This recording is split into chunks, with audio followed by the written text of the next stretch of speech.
जी नमस्कार साथियों। Good morning प्यारे दोस्तों। आज की जो हमारी क्लास है उसमें टॉपिक रहेगा हमारा रस।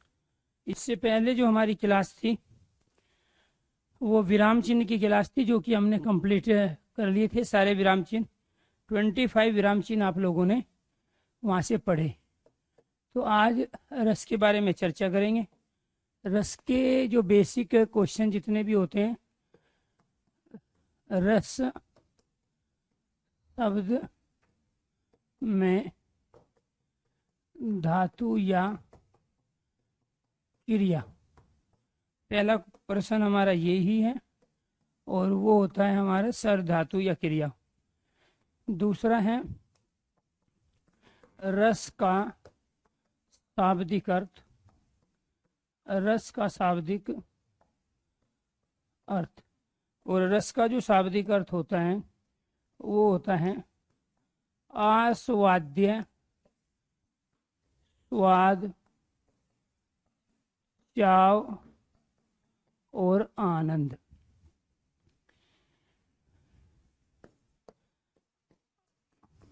आस्वाद्य जो कहा वो रामचंद्र आचार्य भरत मुनि ने कहा। आचार्य भरत मुनि। और जो आनंद कहा वो हिंदी के लेखक रामचंद्र शुक्ल ने कहा रस को। अब बात आती है कि रस की परिभाषा क्या है। ये सब बेसिक प्रश्न हैं जो यहाँ से पूछे जाते हैं। रस की परिभाषा किसी घटना, कथन, विषय को पढ़कर, सुनकर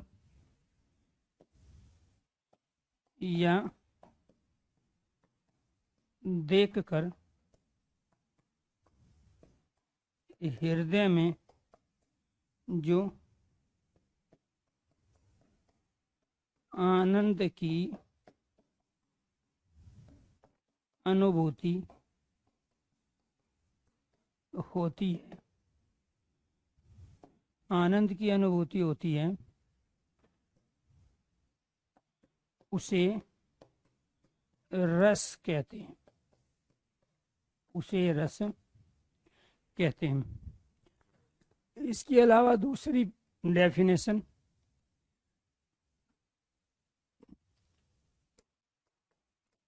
पाठक, श्रोता, दर्शक के द्वारा किसी वाक्य,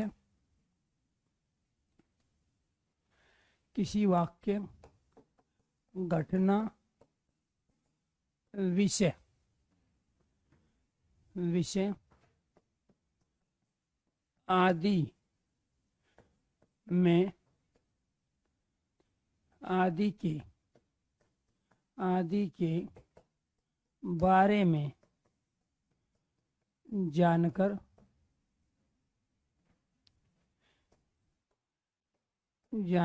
हृदय में जो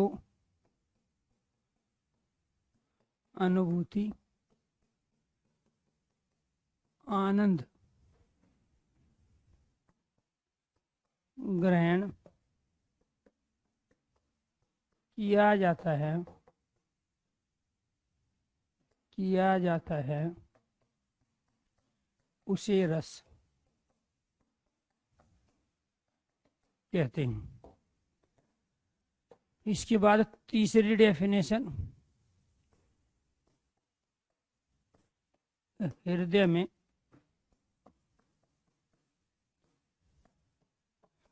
आनंद की, हृदय में आनंद की हृदय में आनंद की अनुभूति रस कहलाती है। हृदय में आनंद की अनुभूति रस कहलाती है। तो ये जो आनंद की अनुभूति है, इसी को हम क्या कहते हैं? इसी को हम कहते हैं रस। बाकी सारी चीज भूल जाओ, आपको केवल इतनी चीज याद रखनी है। इसके बाद यहाँ से जो प्रश्न बने हमारे 5 प्रश्न ये थे। छठा जो प्रश्न है हमारा, छठा प्रश्न है रस के प्रतिपादक या प्रणेता, प्रवर्तक या संस्थापक या जनक, वो कौन है? वो है आचार्य भरत मुनि। ये कौन है? आचार्य भरत मुनि। तो ये इस तरह से यहाँ से बेसिक हमारे प्रश्न हैं। अगर मेरी आवाज़ क्लियर आ रही है और आपको आपकी स्क्रीन पर, मोबाइल पर सब कुछ क्लियर दिखाई दे रहा है, तो आप में से कुछ स्टूडेंट एक बार पहले ओके कीजिए, यस कीजिए। तो यहाँ ये 6 प्रश्न थे, एक बार इसको रीड कीजिए और यहाँ से किसी न किसी रूप में प्रश्न जरूर पूछा जाता है, ये आपको ध्यान रखना है।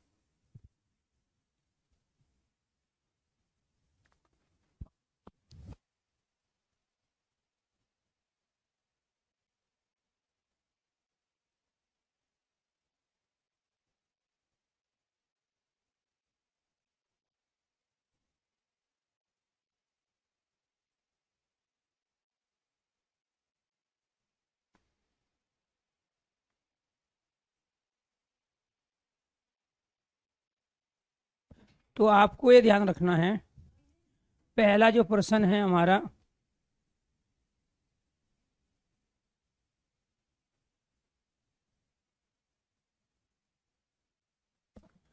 जी पहला हमारा प्रश्न बना दोस्तों, रस शब्द में धातु या क्रिया, संस्कृत में हम धातु कहते हैं, हिंदी में बोलते हैं क्रिया और इंग्लिश में कहते हैं हम वर्ब।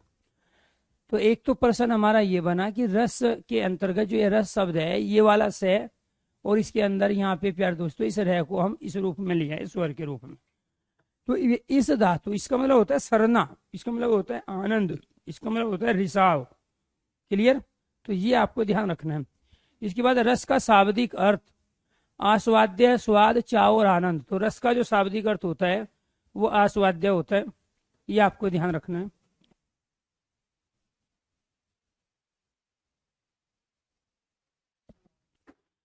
तो रस का जो शाब्दिक अर्थ है वो हमारा आस्वाद्य है, स्वाद है, चाव है, आनंद है। आस्वाद्य जो कहा वो आचार्य भरत मुनि ने कहा रस को। आस्वाद्य का मतलब होता है किसी भी चीज को बहुत अच्छे तरीके से फील कर लेना, अनुभव कर लेना, उसकी अनुभूति कर लेना ही आस्वाद्य कहलाता है। जैसे अगर आपने खाना खाया है, बड़ी तन्मयता से खाया, बड़ी तसल्ली से खाया, बड़ी फीलिंग करके खाया है, तो उससे आपका जो चाव है, उससे आपका जो स्वाद है वो और ज्यादा बढ़ेगा। और मान के चलो आपको भूख है नहीं और उसके बावजूद खाना खाया, तो आप उसके बावजूद कभी भी आपको टेस्ट नहीं आएगा।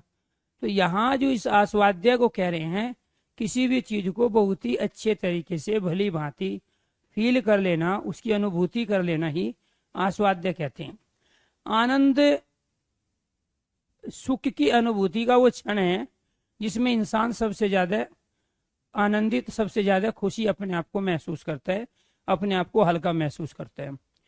तो यानी कि जिस प्रकार हम कोई भी लिक्विड पदार्थ है, पीने योग्य पदार्थ है या कोई खाने की चीज है, उसको जब हम ग्रहण करते हैं तो उसके अंदर टेस्ट होता है, एक स्वाद होता है, एक चाव होता है, और वो चाव हम अनुभव कर रहे होते हैं। अगर आप मीठा खा रहे हो तो उसकी मिठास अनुभव करोगे, कड़वा खा रहे तो कड़वापन उसका अनुभव करोगे, और उसके बाद में फिर बताओगे कि ये ज्यादा मीठा है, ज्यादा कड़वा है, अर्थात अच्छा है। ऐसे ही काव्य के अंदर, पुस्तकों के अंदर, सेंटेंस के अंदर, कथन के अंदर, किसी भी घटना या प्रसंग, विषय के अंतर्गत जब हम चीजों को पढ़ते हैं, लिखते हैं या फिर सुनते हैं, तो हमारा हृदय जो अनुभूति कर रहा है वो अनुभूति ही यहाँ रस कहलाती है।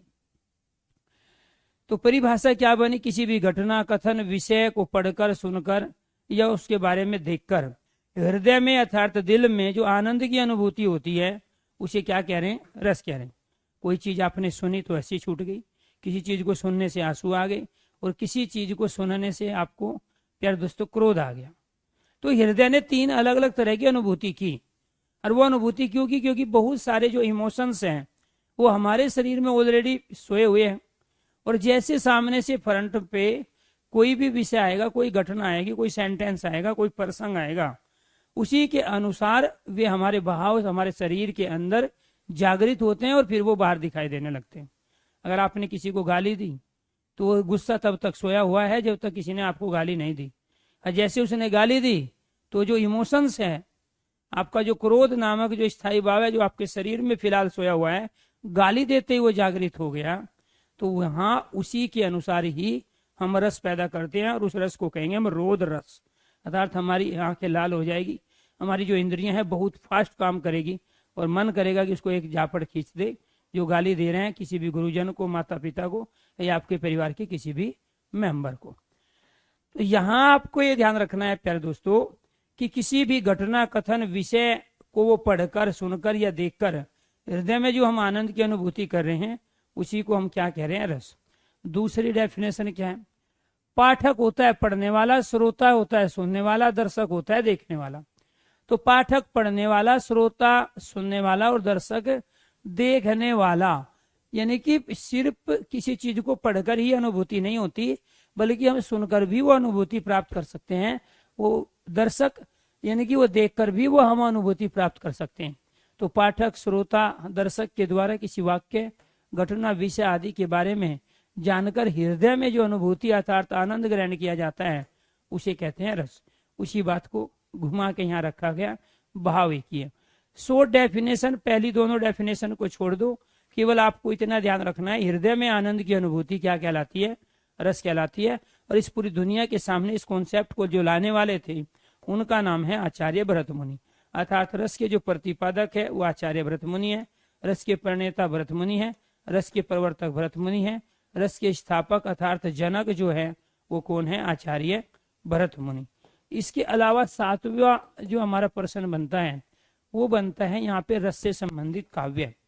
तो भरत मुनि की जो पुस्तक है, भरत मुनि की पुस्तक यानी कि ग्रंथ या काव्य, और ये है रस से संबंधित। और वो पुस्तक कौन सी है?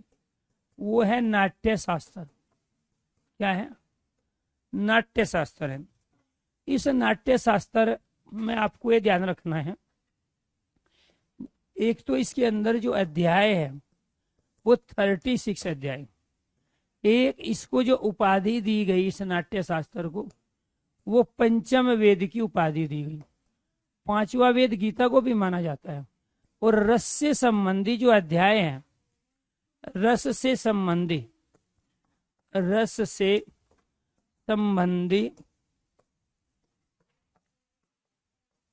अध्याय, रस से संबंधी जो अध्याय है वो अध्याय है इसमें 5। क्लियर? इसमें ही नायक नायिका के भेदों का भी वर्णन है। कई बार ये भी क्वेश्चन पूछा जाता है, नायक नायिका के 4 भेदों का वर्णन, 4 भेदों का वर्णन किसमें मिलता है? नाट्य शास्त्र में। ये वो ग्रंथ हैं जिसको पढ़ने के बाद जितने भी नाटक लिखने वाले, फिल्म लिखने वाले हैं, वो सब अपनी फिल्मों में, नाटकों में इन सब चीजों का समावेश कर पाते हैं जो आप नाटक और सीरियल देखते समय देखते हो। दूसरी चीज आपको ये ध्यान रखना है कि यहाँ पे जो कंडीशन दी कि नायक के 4 भेद, तो नायक 4 प्रकार का होता है। अर्थात हीरो की जो प्रवृत्ति होती है वो 4 प्रकार की होती है। एक होता है धीर ललित, जो कलाओं में आसक्त होता है, भोग विलास में निपुण होता है।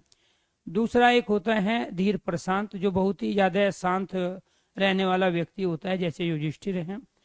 एक होता है धीरोदात, बहुत ज्यादा जो है उतावला रहता है, बहुत ज्यादा क्रोधी रहता है, जैसे दुर्योधन है। ठीक है। एक होता है धीरोदत्त, एक धीरोदात्त होता है जो बहुत ही श्रृंगार प्रिय होता है और शालीन होता है, सदाचारी होता है। और एक होता है धीरोदत्त जो बहुत ही क्रोधी स्वभाव का होता है, लालची होता है, घमंडी होता है, अहंकारी होता है। ऐसे नायिका के बताया है कि नायिका के 4 अलग अलग जो है भेद होते हैं। किस हीरोइन के साथ कौन सा हीरो काम करके इस फिल्म को सुपरहिट बना सकता है, और कौन सी स्टोरी किसी हीरो और हीरोइन के माध्यम से अगर प्रस्तुत की जाए तो वो अपने आप में सुपर डुपर हिट बन सकती है। इन सब चीजों का वर्णन इस नाट्य शास्त्र में भरत मुनि ने किया है। तो अपने आप में जितने भी हम सीरियल देख रहे हैं, फिल्में देख रहे हैं, और उसमें भी जो हीरो हीरोइन का कॉम्बिनेशन बैठाया जाता है, उनको जो स्टोरी दी जाती है और उसको कहाँ से स्टार्ट करना है, कहाँ समाप्त करना है, और उसमें क्या दिखाना है क्या नहीं दिखाना, इन सब चीजों का वर्णन इन 36 अध्यायों में नाट्य शास्त्र के अंतर्गत किया है। आज तक जितने भी फिल्में हिट हुई हैं तो उसका सबसे बड़ा श्रेय अगर जाता है वो आचार्य भरत मुनि को ही जाता है, क्योंकि आचार्य भरत मुनि ने ही बताया कि हृदय में जो आनंद की अनुभूति है हम उसे रस कहते हैं, और ये जितनी भी फिल्में बनी है सारी की सारी मनोरंजन के लिए बनी है, और उसी मनोरंजन को हम यहाँ आनंद कह रहे हैं। अर्थात आनंद ही वो मनोरंजन है। मनोरंजन होगा तो आनंद की प्राप्ति होगी, और मनोरंजन नहीं होगा तो आनंद की प्राप्ति नहीं होगी।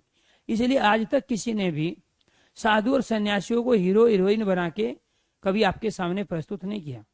एक तरफ हीरो के रूप में रामदेव बाबा को ले लिया जाए और हीरोइन के रूप में उमा भारती को, ऐसी कोई फिल्म हमने देखने को नहीं आई है। उसका रीजन ये है कि साधु सन्यासियों को देख के केवल और केवल शांत रस पैदा होता है, और भरत मुनि ने शांत को रस माना नहीं है, क्योंकि वो मनोरंजन नहीं कराता है, तो वो आनंद की अनुभूति नहीं कराता है। तो कहने का मतलब ये हुआ कि यहाँ पर जितने भी सीरियल बने, फिल्में बनी, बाकी दूसरी चीजें बनी, वो सब कहाँ से प्रेरित है? नाट्य शास्त्र से। नाट्य शास्त्र के अंदर ही उन सब चीजों को रखा गया। तो ये बेसिक प्रश्न है कि भरत मुनि की कौन सी पुस्तक है, या नाट्य शास्त्र किसके द्वारा लिखी गई, भरत मुनि के द्वारा, कितने अध्याय, 36 उपाधि कितनी है, पंचम वेद इसको कहा जाता है। रस से संबंधी अध्याय इस 36 में केवल 5 ही अध्याय हैं। नायक नायिका के 4 भेदों का वर्णन कहाँ मिलता है? नाट्य शास्त्र में मिलते हैं।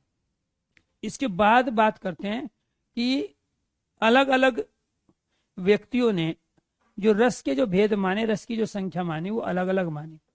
तो यहां से फिर हमारे जो प्रश्न बनते हैं वो है रस के भेद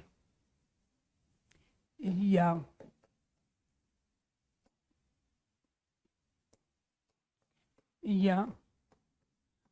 रस की संख्या है। रस के भेद या रस की जो संख्या होती है, रस के भेद या रस की संख्या। पहला आपको यह ध्यान रखना है, भरत मुनि के अनुसार, भरत मुनि के अनुसार रस के जो भेद माने जाते हैं वो है 8। हिंदी में जो रस माने जाते हैं, हिंदी में रस वो माने जाते हैं 9। इसीलिए हिंदी में कहा जाता है नवरस, यानी कि 9 रस। इसके बाद प्राकृत भाषा में जो रस माने जाते हैं, प्राकृत भाषा में रस की जो संख्या होती है वो होती है 10। और इसके बाद संस्कृत में जो रस माने जाते हैं, संस्कृत में रस वो माने जाते हैं 11। और कुल रस की जो संख्या है, कुल रस की संख्या वो भी है 11। अब इसका चक्कर आप समझो, आपके ऑप्शन में 11 भी होगा, 8 भी होगा, 9 भी होगा, 10 भी होगा। तब आपको क्या करना है? तब आपको इन कंडीशन पे ध्यान रखना है। अगर आपसे प्रश्न पूछा जाए कि भरत मुनि के अनुसार रस कितने, चाहे ऑप्शन में 11 हो, 10 हो, 9 हो, तो राइट आंसर हमारा क्या है? राइट आंसर है भरत मुनि के अनुसार 8 ही रस होते हैं, क्योंकि इन्होंने शांत को, वात्सल्य को और भक्ति को, इन तीनों को रस नहीं माना। इन्होंने वात्सल्य और भक्ति रस को श्रृंगार के अंदर काउंट किया, क्योंकि उसका स्थायी भाव रति है, जिसको हम प्रेम कहते हैं। और वात्सल्य के अंदर जो वत्सलता है वो भी प्रेम है, और भक्ति के अंदर भगवान के प्रति जो भक्ति है वो भी प्रेम है। और प्रेम अलग अलग हो नहीं सकते, इसलिए इन्होंने भक्ति रस को, वात्सल्य को मान लिया श्रृंगार के अंतर्गत। इसके बाद शांत रस को इन्होंने इसलिए मना किया क्योंकि इन्होंने डेफिनेशन जो बताई है वो बताई है हृदय में आनंद की अनुभूति। तो हृदय में जो आनंद की अनुभूति है, तो वो आनंद की अनुभूति, वो मनोरंजन है, वो आनंद है।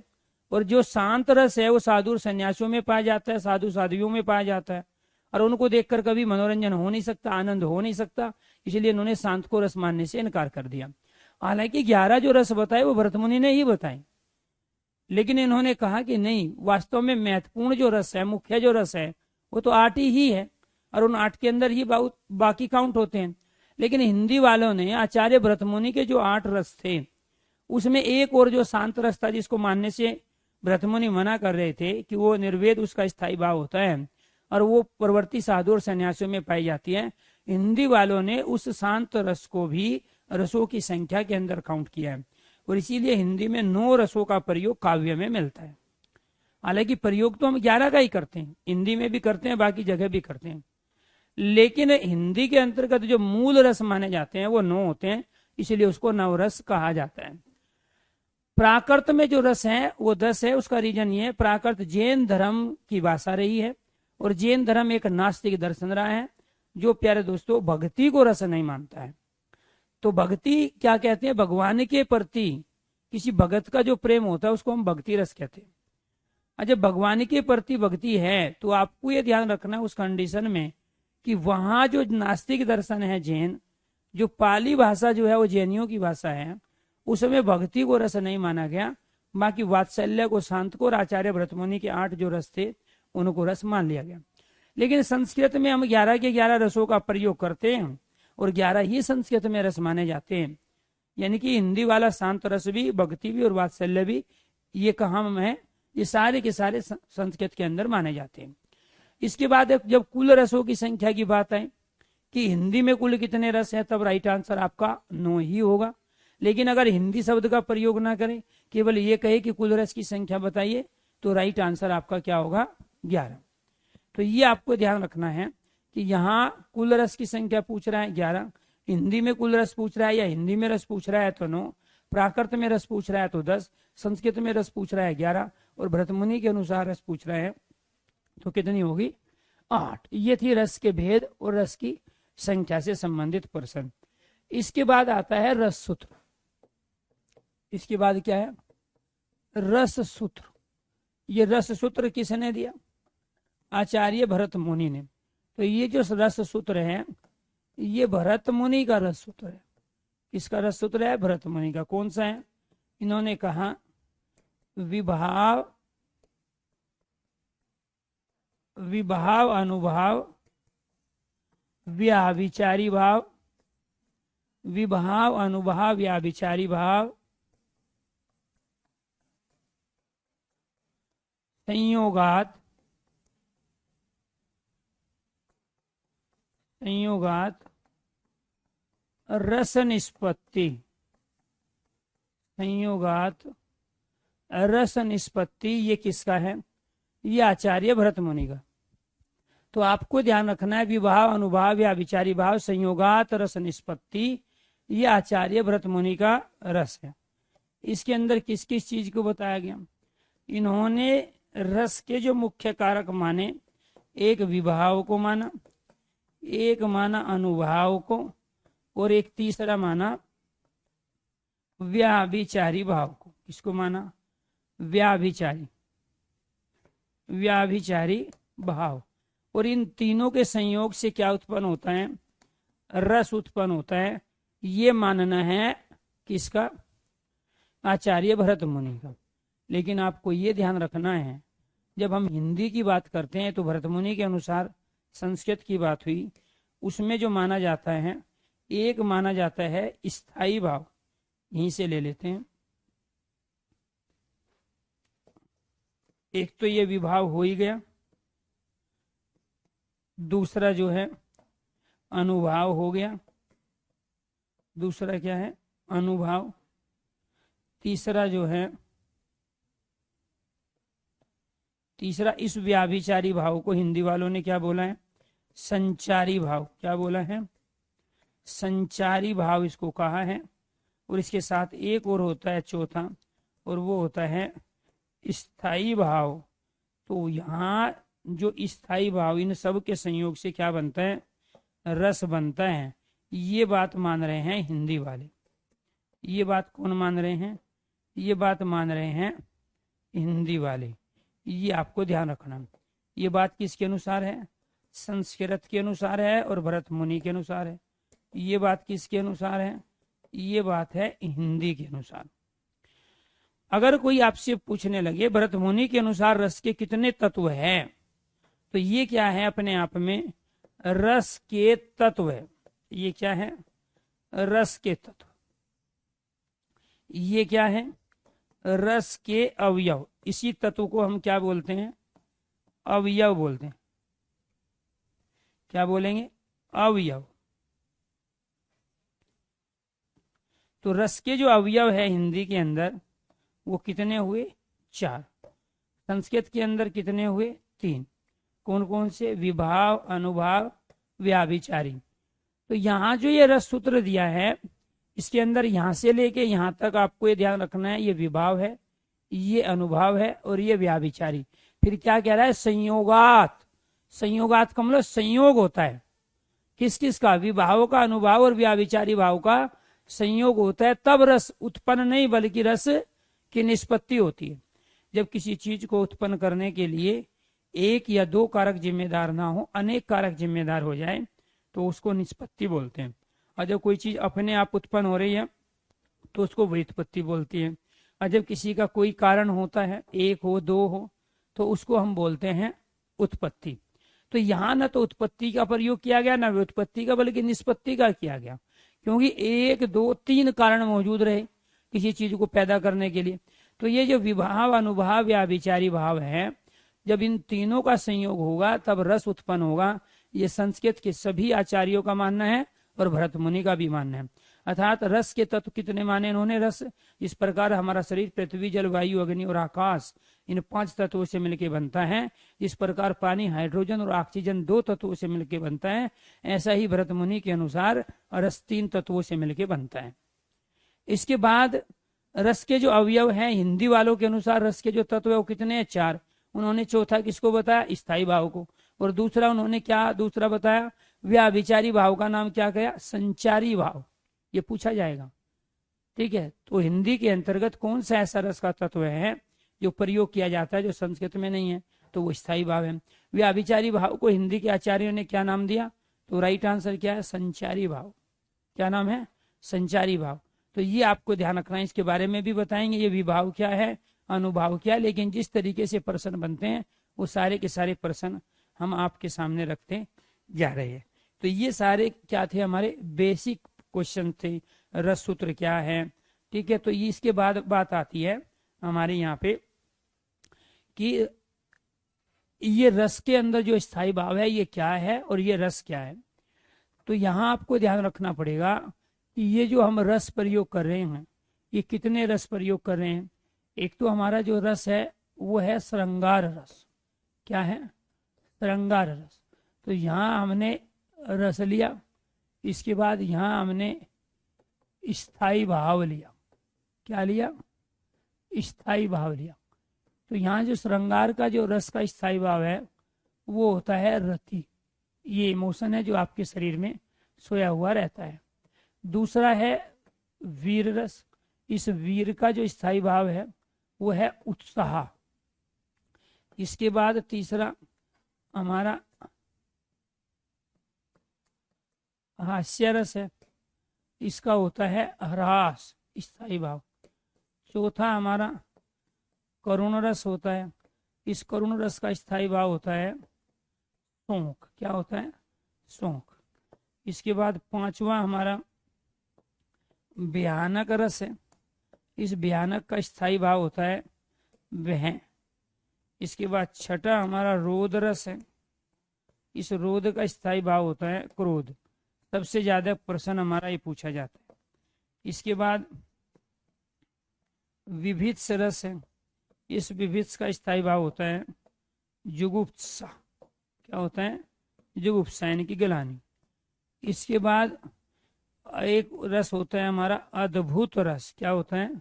अद्भुत रस। ये अद्भुत जो रस होता है इसका स्थायी भाव होता है विस्मय। और एक नौवा जो हिंदी में हम प्रयोग करते हैं वो होता है शांत रस, और इस शांत रस का स्थायी भाव होता है निर्वेद। क्या होता है? निर्वेद होता है। तो ये क्या रहे हमारे हिंदी के अंतर्गत रस जो माने गए हैं,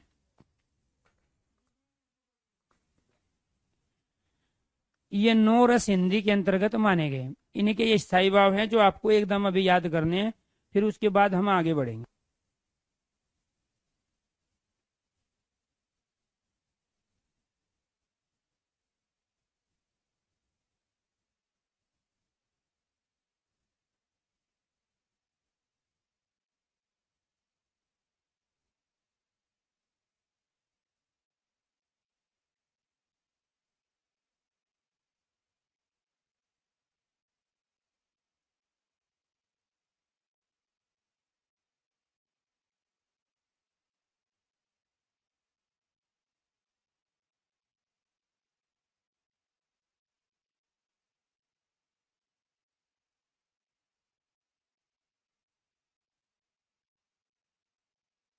ये ध्यान रखना है, सबसे ज्यादा रिपीट होने वाला प्रश्न है आपका रस दे के स्थायी भाव पूछना और स्थायी भाव दे के रस पूछना।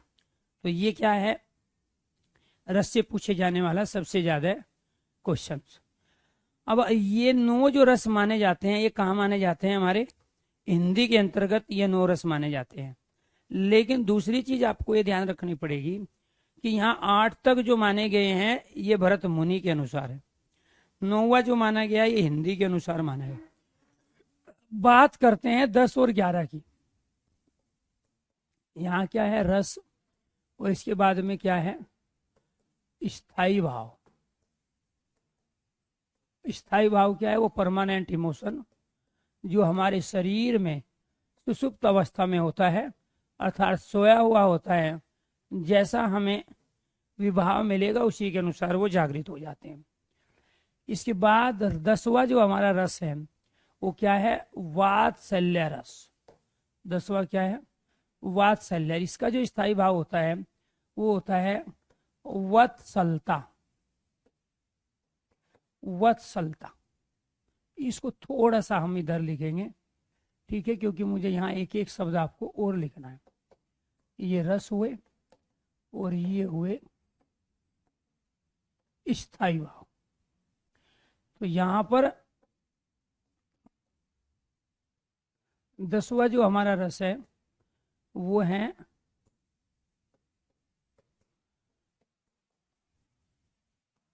वात्सल्य, और इसका स्थायी भाव क्या है? वत्सलता। 11वां जो हमारा रस है वो भक्ति रस है। भक्ति रस, और इसका स्थायी भाव है भक्ति विषयक प्रेम। क्या है? भक्ति विषयक प्रेम। सबसे ज्यादा बार जो प्रश्न रिपीट हो रहे हैं वो बार बार यही रिपीट होता है रस में, और वो आपसे ये पूछा जाता है कि ये बताइए हास्य रस का स्थायी भाव क्या है? तो आपका आंसर होगा, 4 ऑप्शन आपको मिलेंगे और आपका आंसर होगा ह्रास। फिर आपसे पूछेगा क्रोध का के अंतर्गत कौन सा रस होता है? तो क्रोध एक स्थायी भाव है, इसके अंदर रोध रस होता है। फिर आपसे पूछ लेगा निर्वेद में रस बताइए कौन सा है? तो निर्वेद का रस क्या है? शांत।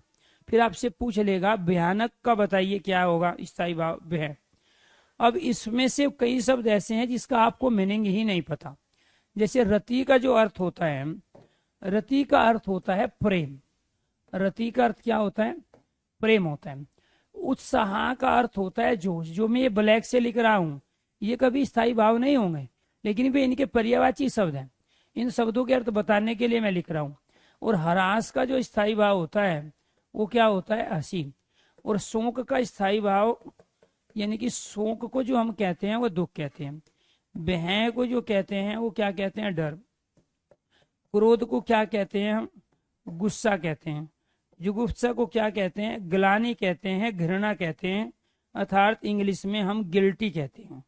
क्या कहते हैं, गिल्टी। विस्मय को क्या कहते हैं हम, आश्चर्य कहते हैं। क्या कहते हैं विस्मय को, आश्चर्य। निर्वेद क्या होता है, निर्वेद होता है जितेंद्रिय, अर्थात जिसने अपने इंद्रियों को जीत लिया है वो क्या कहलाता है, जितेंद्रिय कहलाता है। क्लियर। तो ये क्या है हमारा, जितेंद्रिय है। निर्वेद वो स्थिति है जहां आदमी समन की स्थिति में होता है। किसकी स्थिति में होता है, समन की स्थिति में होता है। वात्सल्य कहते हैं हम ममता को, और वात्सल्य कहते हैं हम स्नेह को। स्नेह कहलाता है बड़े बुजुर्गों का या अपने से बड़ों का छोटों के प्रति जो प्रेम है वो कहलाता है स्नेह, और माता पिता का बच्चों के प्रति जो प्रेम है वो कहलाता है ममता।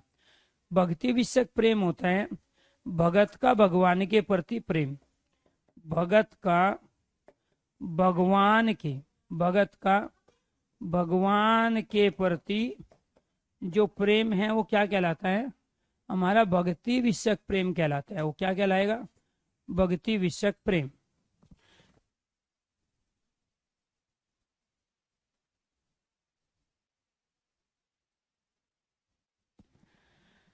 तो आपको ये ध्यान रखना है कुल रसों की संख्या 11 है, उनके स्थायी भाव भी 11 है। लेकिन जब हिंदी में पूछे जाए कितने स्थायी भाव होते हैं तो आप कहोगे 9। क्यों, क्योंकि हिंदी में 9 ही रस होते हैं। अब ये जो 10वां और 11वां रस है प्रयोग तो करते हैं हिंदी में, तो बहुत सारे कवियों ने किया है, किताबें भी लिखी हैं, काव्य भी लिखे गए। लेकिन जब बात हम ये कह रहे हैं कि जो भक्ति जो रस है वो भगत का भगवान के प्रति प्रेम है, तो इसको क्या मान लिया, इसको मान लिया प्रेम। क्लियर। और वात्सल्य में भी क्या कह रहे हैं, ममता। ममता क्या है, माता पिता का बच्चे के प्रति प्रेम। इसने क्या है, बड़े बुजुर्गों का छोटे बच्चों के प्रति प्रेम। तो ये भी प्रेम है और ये भी प्रेम है, और जिसको यहां हम रति कह रहे हैं वो भी प्रेम है। तो प्रेम के अलग अलग रंग रूप आकार प्रकार होते नहीं, प्रेम छोटा और बड़ा होता नहीं है, प्रेम ब्लैक और व्हाइट होता नहीं है, प्रेम ठंडा और गर्म होता नहीं है। तो जब प्रेम एक इमोशन है वो एक ही तरह का होता है, तो फिर यहाँ पे ये व्यवस्था की गई कि क्यों न भक्ति रस और वात्सल्य को हम श्रृंगार के अंतर्गत माने, और वो श्रृंगार के अंतर्गत माना गया। और इसी वजह से श्रृंगार को क्या बना दिया गया, रस राज बना दिया गया, रसों का राजा बना दिया गया, और सबसे अच्छा जो रस घोषित किया गया वो श्रृंगार को किया। बातों को ध्यान से सुनो, विद्वान मत बनो। भर्ती होने के लिए पढ़ा रहा हूँ, इसलिए चुपचाप पढ़ते रहो। ठीक है। आपसे पहले बहुत सारे बच्चे इन सारी चीजों को पढ़ के भर्ती हो चुके हैं, और आप भी हो। सर जी आपने मेरे ये क्वेश्चन का आंसर नहीं दिया, यह नहीं दिया। ठीक है। जब तक आप हिंदी नहीं पढ़ रहे थे सारी हिंदी आपकी डाउटफुल थी, और जब आप रस पढ़ने लगे तो रस में बहुत सारे डाउट हुए, और जब रस कंप्लीट हो जाएगा तो आपके पास कोई भी चुल ना तो बचेगी, ना खुजली बचेगी, ना क्वेश्चन बचेगा। बशर्ते बातों को ढंग से ध्यान से सुनो, जिस तरीके की क्वेश्चन की वैरायटी पूछी जाती है। ठीक। तो यहाँ आपको ध्यान रखना है कि एक तो श्रृंगार क्या है, सभी रसों में सबसे श्रेष्ठ रस है, सर्वोत्तम रस माना गया है, सर्वश्रेष्ठ रस माना गया है। एक तो क्वेश्चन ये पूछा जाएगा सर्वश्रेष्ठ रस किसे माना जाता है, तो राइट आंसर है श्रृंगार। दूसरा, श्रृंगार की सही वर्तनी क्या है, सही वर्तनी श्रृंगार की ये है जो लिखी गई है। यहाँ पे आएगा अनुस्वार, और यहाँ कभी भी रह नहीं आएगा। ये वाला प्यारे दोस्तों जो री होता है ना, जहाँ इसका प्रयोग करते हैं हम इस वाले स्वर के रूप में। क्लियर। और ये जो रह आता है ऐसे करके जो आप देते हो, ये होता है हमारा ये वाला रह पूरा। तो श्रृंगार में ये वाला रह होता ही नहीं है। क्लियर। तो एक तो ये वर्तनी के रूप में पूछा जाता है, दूसरा ये सर्वश्रेष्ठ रस है, तीसरा ये रसों का राजा कहलाता है। क्यों कहलाता है, क्योंकि भक्ति रस और वात्सल्य ये दोनों के दोनों रस ही श्रृंगार के अंतर्गत आते हैं। ये भी क्वेश्चन बहुत ज्यादा पूछे गए।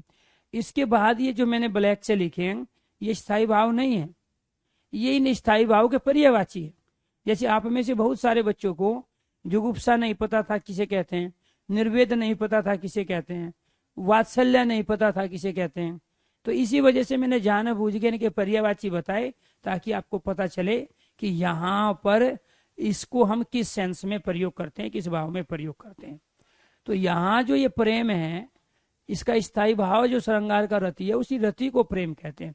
वो किसी एक व्यक्ति का किसी दूसरे व्यक्ति वस्तु पदार्थ के प्रति हो सकता है, वो नायक नायिकों का प्रेम नहीं होता है, बल्कि नायक नायिका के अलावा कोई भी इंसान दूसरे को चाहता है। गुरु शिष्य का प्रेम भी श्रृंगार हो सकता है। जब गुरु शिष्य आपस में मिल रहे हैं, प्रेम भाव स्नेह भाव से मिल रहे हैं, तो स्वाभाविक बात है वो भी संयोग श्रृंगार है। और गुरु शिष्य बिछड़ रहे हैं, एक स्टूडेंट है वो अपने कंप्लीट करके शिक्षा वो अपने घर जा रहा है, तो वो वियोग कहलाएगा उनके बीच में, क्योंकि ये श्रृंगार दो प्रकार का होता है, एक संयोग श्रृंगार और एक वियोग श्रृंगार। तो वो जरूरी नहीं है कि वो नायक नायिका के बीच में हो, जैसे आमतौर पे किताबों में लिखा होता है नायक नायिका के बीच में जो रति होती है उसको हम श्रृंगार रस कहते हैं। अरे वो किसी भी व्यक्ति है, मुझे मान के चलो कोई शर्ट अच्छी लगती है, तो उस शर्ट के प्रति मेरा जो लगाव है, जो प्रेम है, वो भी संयोग श्रृंगार है। ठीक है, और वो शर्ट है प्रेस करते समय प्रेस वाले ने जला दिया उसको, तो वो मेरा जो उस शर्ट के प्रति जो वियोग हो गया, ठीक है, वो भी मेरा प्रेम है, लेकिन वो उसमें मैं कहीं ना कहीं थोड़ा बहुत दुखी होता हूँ, और संयोग में हम हमेशा खुश होते हैं। तो उत्साह को क्या कह रहे हैं हम? जोश है। हरास को क्या कह रहे हैं? हंसी है। शोक को हम दुख कहते हैं। भय को डर कहते हैं। क्रोध को गुस्सा कहते हैं। जुगुप्सा को ग्लानि घृणा कहते हैं। विस्मय को आश्चर्य कहते हैं। निर्वेद समन स्थिति होती है। समन उस स्थिति को कहते हैं जहां हमें किसी चीज पे जबरदस्ती कंट्रोल ना करना पड़े, अपने आप ही हो।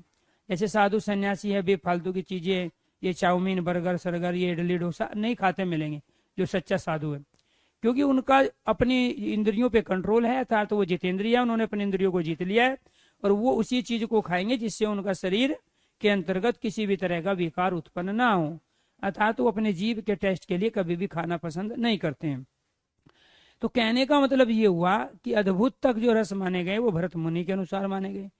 9वां शांत जो रस माना गया और 8 ऊपर के ये माने गए, ये हिंदी के अंतर्गत माने गए। ठीक है, इसी वजह से कहा जाता है हिंदी में कितने रस हैं? हिंदी में 9 रस होते हैं। हिंदी में कितने रस होते हैं? 9 रस। 9 का मतलब कितना हो गया? 9 का मतलब हो गया 9। तो हिंदी में 9 रस होते हैं, संस्कृत में 11 होते हैं, और प्राकृत जो कि जैनियों की भाषा उसमें क्या है? 10 रस होते हैं, क्योंकि वो भक्ति रस को मानते नहीं, क्योंकि उनके यहाँ नास्तिक दर्शन है, भगवान का अस्तित्व ही स्वीकार नहीं करते हैं वो। तो इसीलिए जब भगवान के प्रति भक्ति नहीं होगी तो भक्ति रस भी नहीं होगा। तो यहाँ जो वत्सलता है वो क्या है? वत्सलता, कोई बच्चा है छोटा, वो खेल रहा है, घुटनों के बल चल रहा है, मिट्टी में खेल रहा है, घी वगैरह लगे हुए हैं, घुंघरू उसके बज रहे हैं, दांत मोतियों की तरह चमक रहे हैं, और उसकी माता उसको देख के खुश हो रही है, घर के दूसरे सदस्य देख के उसको खुश हो रहे हैं। तो वो क्या है? वो वत्सलता कहलाती है, वो वात्सल्य कहलाते हैं, वो भी प्रेमी है। ठीक है, इसके बाद बड़ा बुजुर्ग है, कोई दादा है, नाना नानी है, दादा दादी है, अपने पोतों को खिला रहे हैं, उनके साथ खुश है, वो भी क्या है? वो स्नेह है, वो भी वत्सलता है, वो भी वात्सल्य रस है। इसके साथ भक्ति रस है। भगवान की भी जितनी भी आप पूजा अर्चना करते हो मंदिर में जाके, मस्जिद में, गुरुद्वारे में, वो सब भक्ति रस है, वो आपके अंदर इमोशंस है, आस्था का भगवान के प्रति। तो जितने भी ये कीर्तन है, जितने भी भजन है, जितने भी आप आरती गाते हो, वो सारे की सारी भक्ति रस के उदाहरण है। तो भक्ति विषयक प्रेम का मतलब क्या हुआ? अर्थात भक्ति कब होगी? जब भगत भगवान के प्रति प्रेम का प्रदर्शन करेगा, ठीक है, प्रेम को व्यक्त करेगा, अभिव्यक्त करेगा, तब वो भक्ति कहलाएगी। तो भगत का भगवान के प्रति जो प्रेम है वो क्या कहलाता है? भक्ति रस कहलाता है। यही कारण है कि जब भक्ति रस उत्पन्न होता है तो आपके मन में किसी के प्रति बदले की भावना, या किसी के प्रति क्रोध की भावना, या किसी को गाली देने का मन नहीं होता है, क्योंकि वो आस्था है जो आपके अंदर जो उमड़ी है, क्योंकि वो इमोशन है, वो जैसे इमोशन रहेंगे ऐसे भाव रहेंगे। तो यहाँ से जी सबसे ज्यादा प्रश्न पूछा जाता है, तो ये थे रस और उनके स्थायी भाव। ये 10 क्यों होते हैं, 8 क्यों होते हैं, 9 क्यों होते हैं, और ये 11 क्यों होते हैं? अगर इस कंडीशन को आप समझ चुके हो तो आप एक बार ओके कीजिए, यस कीजिए, फिर यहाँ से बनने वाले अलग तरह के प्रश्नों की ओर हम चलेंगे। ये आपको ध्यान रखना है। क्लियर? अगर यहाँ तक सारी चीजें क्लियर हुई है तो जितने भी स्टूडेंट लाइव हैं आप एक बार ओके कीजिए, यस कीजिए, क्योंकि क्वेश्चन बनने वाली क्वेश्चंस की वेराइटी के आधार पर ही हम चीजों को लेके आगे बढ़ेंगे। ऐसे नहीं कहीं से कुछ भी अनाप शनाप शुरू कर दिया और समझ में कुछ आया ही नहीं। ठीक है, वेरी गुड, क्या बात है, थैंक यू। यहाँ तक क्लियर थे? अब ये कितने प्रश्न थे ये इस पे ध्यान करो, ये सारे पूछे जाएंगे। अब तो ध्यान कहीं और था आपका। ठीक है, हमने तो जब भी कोई टॉपिक किसी भी तरीके से आप किसी से भी पढ़े हो उस चीज को साइड में रख के चला करो। ठीक है, हमने तो ये पढ़ा था जी, हमने तो ये किताब से पढ़ा था। अगर किताबों से पढ़ के भर्ती होते या किसी और से पढ़ के भर्ती हो गए होते तो आज आपको इस बैच को खरीदने की आवश्यकता ना पड़ती। ठीक है, हाँ, एक स्टूडेंट एक बार ही मैसेज भेजे, बार बार ना भेजे, अदरवाइज ये बंदर की हरकत होती है ये जो लक्षण होते हैं ना, एक ही स्टूडेंट अगर 2-4 बार मैसेज भेजता है, ठीक है, तो इसका मतलब है वो बंदर की शरारत कर रहा है। इसका मतलब उसके पूर्वज बंदर रहे होंगे, तभी उसके अंदर उस तरह के गुण आए, संस्कार आए। वो ऐसा आपको करना नहीं है कभी लाइफ में, ठीक है, क्योंकि आप लोग इंसान हो, आप बंदर, आपके पूर्वज नहीं रहे थे, आपके जैसे आपके पूर्वज थे। और ये संस्कार प्रदर्शित करता है, इस बात को आपको ध्यान रखना। 2 बार चले, 3 बार चले, लेकिन एक ही चीज को, चाहे वो मेरी बड़ाई क्यों ना हो या कुछ भी चीज हो, कैरेबिली की बड़ाई क्यों ना हो, आप एक मैसेज को 2 बार 3 बार काफी होता है, लेकिन एक ही मैसेज को 10 बार भेजोगे, उसमें मजा नहीं आता है, ठीक है। तो रस शब्द में धातु और क्रिया पहला प्रश्न बना। दूसरा, रस का शाब्दिक अर्थ बना। तीसरा, आस्वाद्य किसके अनुसार, आनंद किसने कहा। परिभाषा आ गई, कितने प्रश्न हो गए, 5। तो ये कितनी परिभाषाएं आई, रस की 3 परिभाषाएं आई। फिर छठा क्वेश्चन क्या है हमारा, रस के प्रतिपादक कौन, आचार्य भरतमुनि। 7वां प्रश्न क्या बना यहाँ से, रस भरतमुनि की पुस्तक, ग्रंथ और काव्य कौन सा है, नाट्य शास्त्र। बनाने को तो 8वां 9वां 10वां ये भी बना सकते हैं, लेकिन मैंने इसी से रिगार्डिंग लिया, पुस्तक से रिगार्डिंग ये। तो अध्याय क्या है, 36। उपाधि क्या है, 5वां वेद। रस से संबंधी अध्याय कितने हैं, 5। किस में, 36 अध्यायों में से 5। नायक नायिका के 4 भेदों का वर्णन कहाँ मिलता है, तो नायक नायिका के 4 भेदों का वर्णन मिलता है किसमें, नाट्य शास्त्र में। इसके बाद में ये कितने प्रश्न थे हमारे, 7 प्रश्न। 8वां प्रश्न क्या बन गया, 8वां प्रश्न बना रस के भेद व रस की संख्या का। क्लियर। तो रस के भेद भरतमुनि के अनुसार कितने होंगे, हिंदी में कितने होंगे, प्राकृत में, संस्कृत में, और कुल रस की। अगर पूछा जाए हिंदी में कुल रस बताओ, तो 9 ही होंगे, चाहे वो हिंदी में रस पूछे या हिंदी में कुल रस पूछे। तो वो कितने रस है, 9 रस है। इसके बाद में 9वां क्वेश्चन क्या है हमारा, 9वां क्वेश्चन है रस सूत्र। भरतमुनि ने रस सूत्र दिया। और 10वां क्वेश्चन है ये रस के तत्व और रस के अवयव, क्योंकि रस सूत्र ने ही हमें बताया कि कितने अवयव होते हैं। और प्यारे दोस्तों, कितने इसमें तत्व होते हैं। तो जिनको हम तत्व कहते हैं वो एलिमेंट भी कहलाते हैं, वो अवयव भी कहलाते हैं। तो ये क्या थे हमारे 9वां क्वेश्चन। इसके बाद में फिर क्या बना, 10वां क्वेश्चन बन गया रस और इसका स्थायी भाव। अगर ये 10 प्रश्न कंप्लीट हो गए हैं, तो फिर इसके बाद आपका एक प्रश्न बचता है, और वो बचता है पंक्ति दे के रस को पूछना, या पंक्ति दे के विभाव, अनुभाव और संचारी भाव को पूछ लेना। वो क्या कहलाता है अपने आप में। प्यारे दोस्तों, ये प्रश्न भी रस से पूछा जाता है। तो 10 है। अब आ जाओ 11वें पे। 11वां जो प्रश्न बनता है रस का, वो कौन सा बनेगा। एक स्थायी भाव के बारे में आपने जान लिया, एक होता है विभाव। क्लियर। एक दूसरा होता है अनुभाव, ये एक विभाव। दूसरा क्या है, दूसरा है अनुभाव, अनुभाव। और तीसरा क्या है, तीसरा है व्याभिचारी भाव। तीसरा क्या है, व्याभिचारी भाव। और इसी व्याभिचारी भाव को क्या कहते हैं, संचारी भाव। इसी को क्या कहते हैं, संचारी भाव कहते हैं। इसी को क्या कहेंगे, संचारी भाव कहेंगे।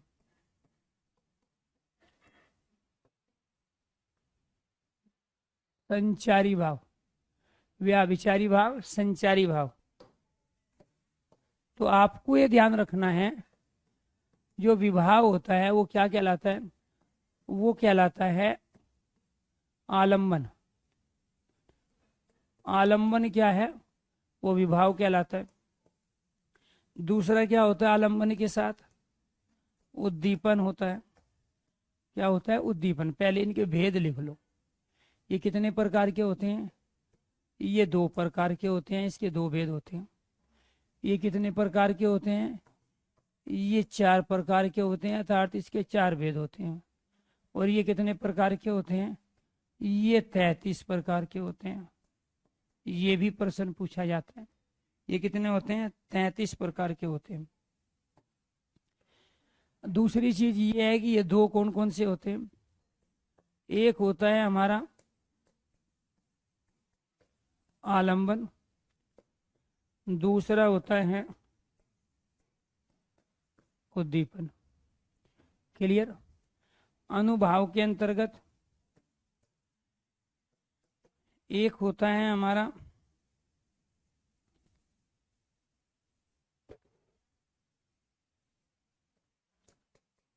कायिक अनुभाव, एक होता है वाचिक अनुभव, एक होता है आर्य, और एक होता है सात्विक अनुभव। क्या होता है? सात्विक अनुभव। इसके बाद इसके अंतर्गत संतोष, असंतोष, मूर्छा, चपलता,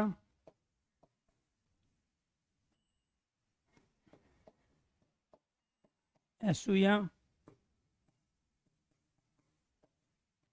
ईर्ष्या, गर्व,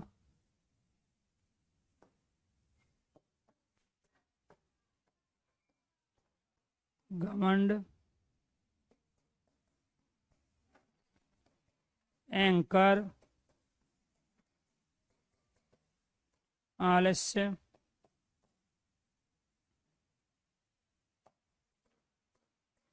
चंचलता,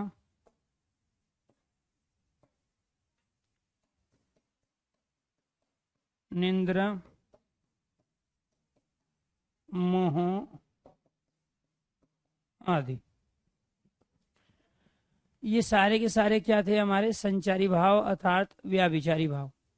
तो आपको ये ध्यान रखना है कि यहाँ विभाव हमारे कितने प्रकार के होते हैं? 2 प्रकार के। तो यहाँ पर जो ये विभाव की चर्चा हुई है, तो विभाव हुए हमारे 2 प्रकार के, अनुभाव 4 प्रकार के, और संचारी भाव हुए हमारे 33 प्रकार के। तो ये जो विभाव है, ये विभाव अपने आप में ये 2 हैं, एक आलंबन है, एक उद्दीपन है। तो ये जो हम आलंबन प्रयोग कर रहे हैं, ये आलंबन कहलाता है आधार। आलंबन क्या कहलाता है? ये आधार को हम कहते हैं। कोई भी आधार है, कोई वस्तु है, कोई भी पशु या पक्षी हो सकता है, जानवर हो सकता है। क्लियर? उद्दीपन हम कह रहे हैं वातावरण को, परिवेश को, एटमॉस्फेयर को, जो स्थिति परिस्थिति बनती है, स्थिति व परिस्थिति बनती है, उस स्थिति परिस्थिति को हम क्या कह रहे हैं? हम कहते हैं उद्दीपन। क्या कहेंगे उसको? हम कहेंगे उद्दीपन। कायिक कहते हैं जो काया अर्थात शरीर में उत्पन्न हो। कायिक मतलब काया, काया कहते हैं शरीर को। तो शरीर में उत्पन्न होने वाले क्या कहलाते हैं? कायिक। वाणी में उत्पन्न होने वाले क्या कहलाते हैं? वाचिक। और मानसिक जो क्रियाएं हैं वो क्या कहलाती हैं? वो कहलाती हैं आर्य। और सात्विक किसे कहते हैं? जो सुखद अनुभूति होती है वो क्या कहलाते हैं? सुखद अनुभूति। उस सुखद अनुभूति को हम कहते हैं सात्विक। अब इनको समझो ध्यान से, ये विभाव क्या है, अनुभाव क्या है और व्याभिचारी भाव क्या है। क्योंकि इससे पहले आपने जो ये पढ़े स्थायी भाव, ये सारे के सारे स्थायी भाव, जैसे ही कोई जीव जंतु पशु पक्षी के रूप में, इंसान के रूप में जन्म लेता है, तो परमात्मा के द्वारा उसको ये इमोशन गॉड गिफ्टेड होते हैं। तो जैसे उसने जन्म लिया तो उसके साथ ये सारे इमोशन जुड़े होते हैं, लेकिन ये सुसुप्त अवस्था में होते हैं। इनको जगाने का जो काम करता है, इन सबको, रति को, उत्साह को, हरास को, शोक को, भय को, क्रोध को, जुगुप्सा को, विस्मय को, निर्वेद को, इनको जगाने का जो काम करता है वो काम करता है विभाव। अर्थात ये हमारे शरीर में अभी मैं ना हंस रहा हूं, ना रो रहा हूं, ना मैं उत्साहित हूं और ना मैं शांत हूं। तो आपको ये ध्यान रखना है कि लेकिन मेरे अंदर वो गुस्सा भी है, मेरे अंदर वो प्यार भी है, मेरे अंदर वो डर भी है, लेकिन अभी वो सुसुप्त अवस्था में सोया हुआ है। जैसे ही बाहर का माहौल क्रिएट होगा, जिस तरह का माहौल बनेगा, उसी तरह के मेरे अंदर इमोशन पैदा हों। ऐसे ही आपके साथ है और ऐसे ही प्रत्येक जीव जंतु के साथ है। तो यहाँ वो जो उत्पन्न हो रहा है इमोशन, उसका जो आधार बनता है वो विभाव बनता है। उसको जागृत करने का जो काम करता है वो करता है विभाव। और विभाव होते हैं दो प्रकार के, एक आलंबन होता है और एक उद्दीपन होता है। आलंबन में तमाम आधार आ जाते हैं जिनकी वजह से स्थायी भाव जागृत होते हैं। वो कोई वस्तु भी हो सकता है, वो कोई प्राणी पशु पक्षी भी हो सकता है, जानवर भी हो सकता है, कोई विषय भी हो सकता है। कोई गाना सुन के भी आप अलग तरह का जो है रिएक्शन देते हो, कोई अलग तरह की फील आप प्रदर्शित करते हो। तो यानी कि अगर आप जंगल में गए और जंगल में 4-5 आप दोस्त थे, आराम से जा रहे थे, बातें करते हुए हंसते हुए जा रहे थे, अचानक आपके सामने एक शेर आ जाता है और शेर को देखते ही आपके हृदय के अंदर जो भाव सोया हुआ था, क्योंकि आप तो मनोरंजन में थे, घूम रहे थे, तो आप तो खुश थे, वहां पे आनंदित थे, आपको तो हंसी आ रही थी। लेकिन जैसे ही शेर आया तो शेर ने क्या कर दिया, आपके अंदर सोए हुए इस भय नामक स्थायी भाव को जागृत कर दिया, जगा दिया। जैसे ही शेर सामने आया, शेर कहलाया आपका विभाव, और विभाव में से शेर कहलाया आपका आलंबन। और इधर जागृत क्या हुआ आपके अंदर, भय जागृत हो। अब बात आपको ये ध्यान रखनी है कि शेर सामने आया, आपके अंदर सोया हुआ जो डर था, जो भय था, वो जागृत हो गया। लेकिन वो कम और ज्यादा कब होगा, जैसी वो स्थिति परिस्थिति होगी। अगर आप 4 दोस्त हो और आपके चारों के हाथ में हथियार हैं, तो आपसे शेर से जो डर लगेगा वो कम लगेगा। और चारों निहत्थे हो, आपके हाथ में कुछ नहीं है, आसपास कोई पेड़ भी नहीं है, कोई मकान भी नहीं है, कोई दूसरे व्यक्ति भी नहीं है, आप अकेले हो, या चारों भी हो तो आप निहत्थे हो। अब शेर आपकी तरफ को बढ़ रहा है और आप ना भाग सकते हो ना कहीं चढ़ सकते हो, और आपको लगा कि आज तो आफत आ गई है, आज जान बचेगी नहीं। तो वो जो नियत्ता होना आपका, आसपास पेड़ का ना होना, आसपास किसी मकान का ना होना, आसपास कोई गांव या व्यक्ति ना होना, अकेला सुनसान जंगल होना, वो जो एटमोस्फियर बना, जो वातावरण बना, जो स्थिति परिस्थिति बनी, वो आपके अंदर जो ये डर पैदा हुआ था, उस शेर को देख के उस डर को और ज्यादा बढ़ा देता है। तो दोस्तों आपको ये ध्यान रखना है, इस आलंबन का काम होता है सोई हुई चीज को जगाने का। और सोई हुई चीज क्या है हमारे शरीर में, स्थायी भाव। तो इस आलंबन का काम है स्थायी भाव को जागृत करने का, और इस उद्दीपन का काम है उसमें तेजी लाने का, उसकी स्पीड को बढ़ाने का। तो जितना ज्यादा उद्दीपन खतरनाक होगा, माहौल खतरनाक होगा, उतना ही ज्यादा वो डर आपका बढ़ेगा। और जितना माहौल आपके अनुकूल होगा, उतना ही डर आपको कम होगा।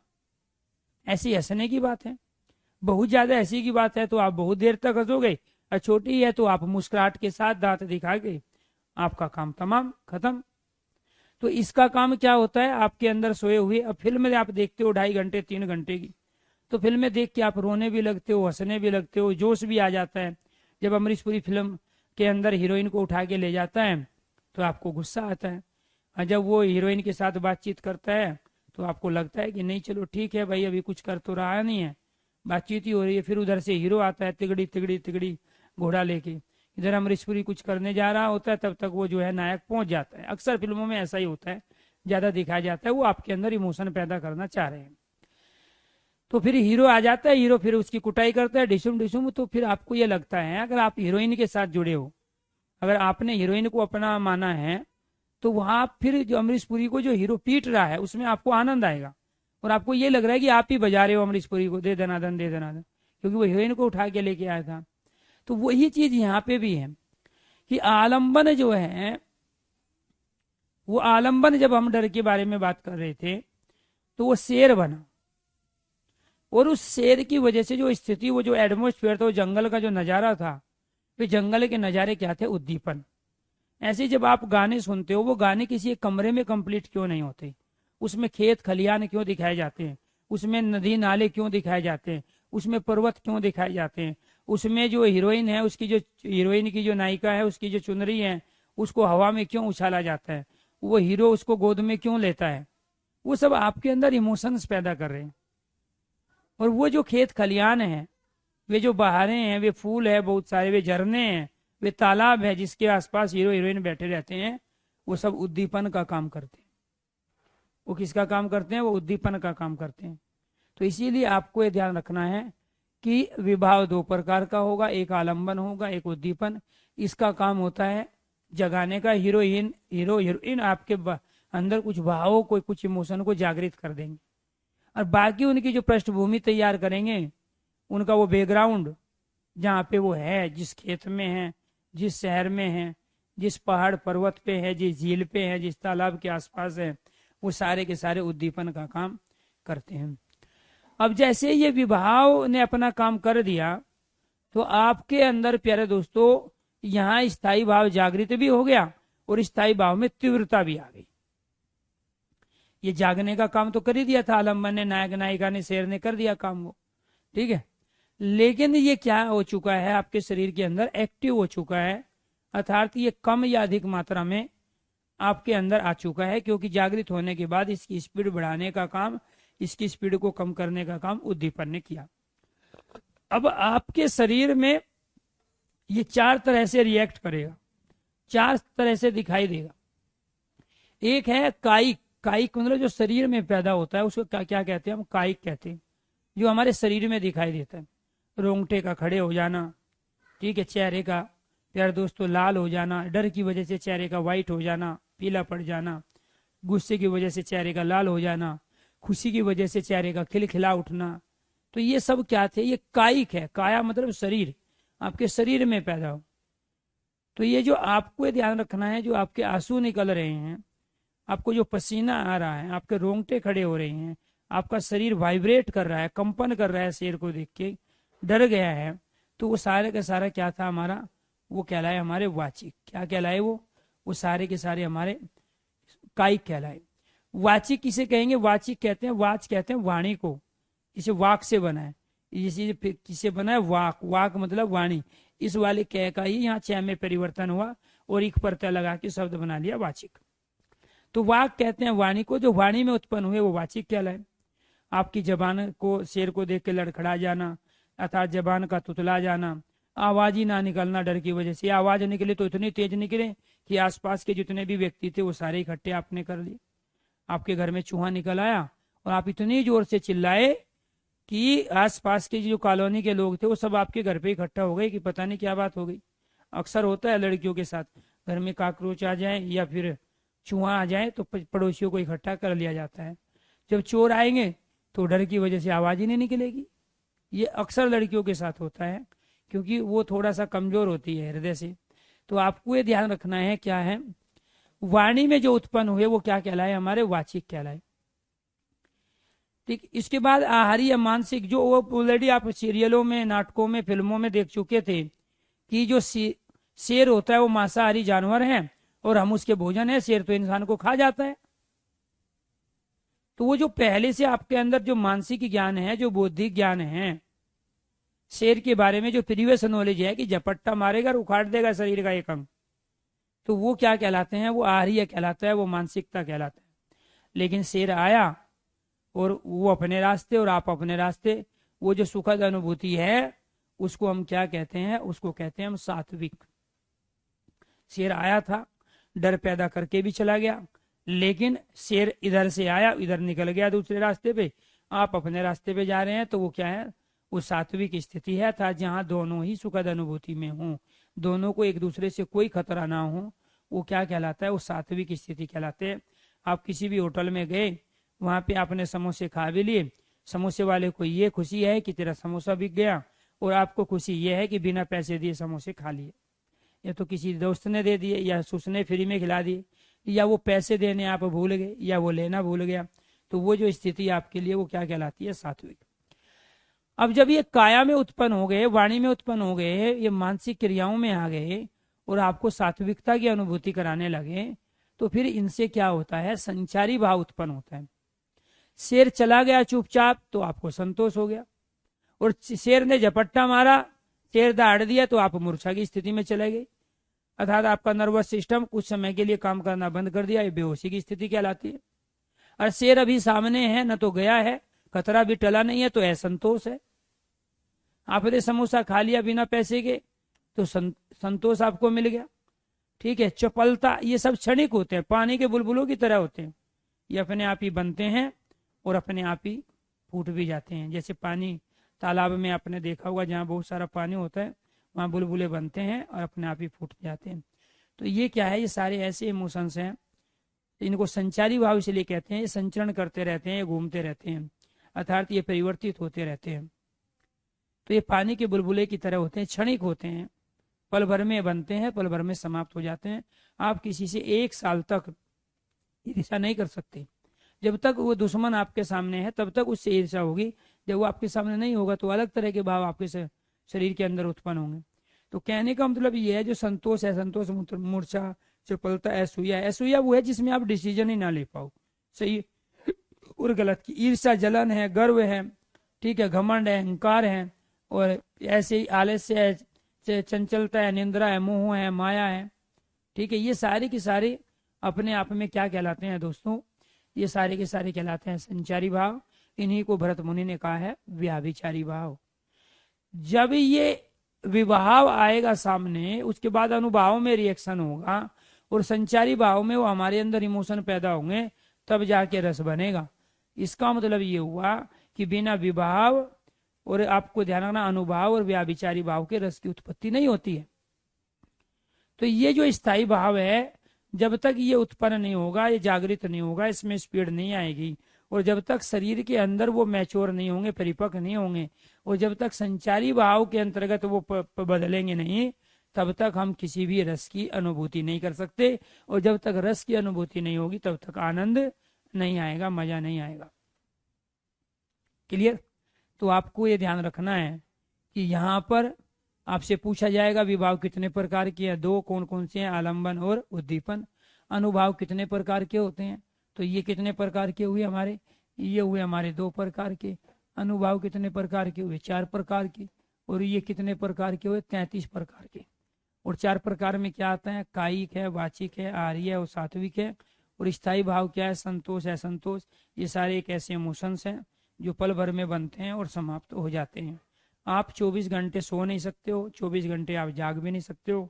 तो ये नहीं कि ये जो निंद्रा है ये क्या है? ये क्षणिक है, संचारी भाव है। ये मोह क्षणिक है। तो ये इसी वजह से इनको क्या कहा गया? संचारी भाव तथा संचरण करने वाले व्याभिचारी भाव इनको कहा गया। और बिना इनके कोई भी रस उत्पन्न नहीं होता। अब आपको कल जो कराएंगे, ये 12वें क्वेश्चन की तैयारी कराएंगे। और 12वां क्वेश्चन क्या है? 12वां क्वेश्चन ये है कि आपसे पंक्ति देगा और उससे वो क्या पूछेगा? आपसे रस पूछेगा। जैसे एक और अजगरी लखी, एक और मगराए। एक और अजगरी लखी, एक और मगराए। विकल विकल बठोही, बीच में परियो मूर्छा खाए। अब आपसे पूछ रहा है कि इसमें रस बताइए कौन सा है। 2 तरीके से आप बता सकते हो। एक तो इसको पढ़ के जो आपने अनुभूति ग्रहण की उसके आधार पे बता सकते हो। ये कह रहा है एक और अजगरी लखी, एक और मगराए, विकल बटोती, बीच में परियो मूर्छा खाए। तो सबको पता है कि यहाँ क्या है? एक तो अजगर है और दूसरा क्या है? यहाँ मगरमच्छ है। अजगर और मगरमच्छ को देख के किसी को भी हंसी तो आएगी नहीं, कोई रोने भी नहीं लगेगा। तो यहाँ जितने भी रस दिए गए हैं, अगर मैं यहाँ बात करूँ, ये 4 ही ऑप्शन आपको देगा कि यहाँ अजगर और मगरमच्छ को देख के श्रृंगार तो पैदा होगा नहीं, रति तो होगा नहीं, प्रेम तो होगा नहीं अजगर मगरमच्छ से। जोश भी नहीं आएगा अजगर और मगरमच्छ को देख के।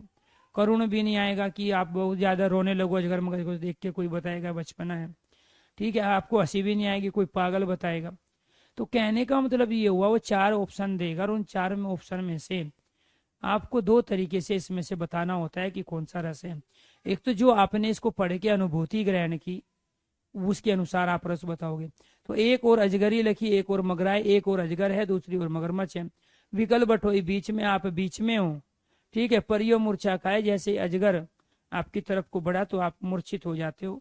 ये दोनों ही बड़े, क्योंकि एक कहते हैं ना इधर खाई उधर कुआ, तो वो स्थिति आपकी है। तो एक तो इसमें से रस पूछेगा आपसे कौन सा रस है, तो रस आपने बता दिया। वो रस कौन सा है? वो रस है भयानक रस। कौन सा रस है? भयानक रस। और भयानक रस का स्थायी भाव क्या होता है? भय। और इसी भय को हम क्या कहते हैं? डर।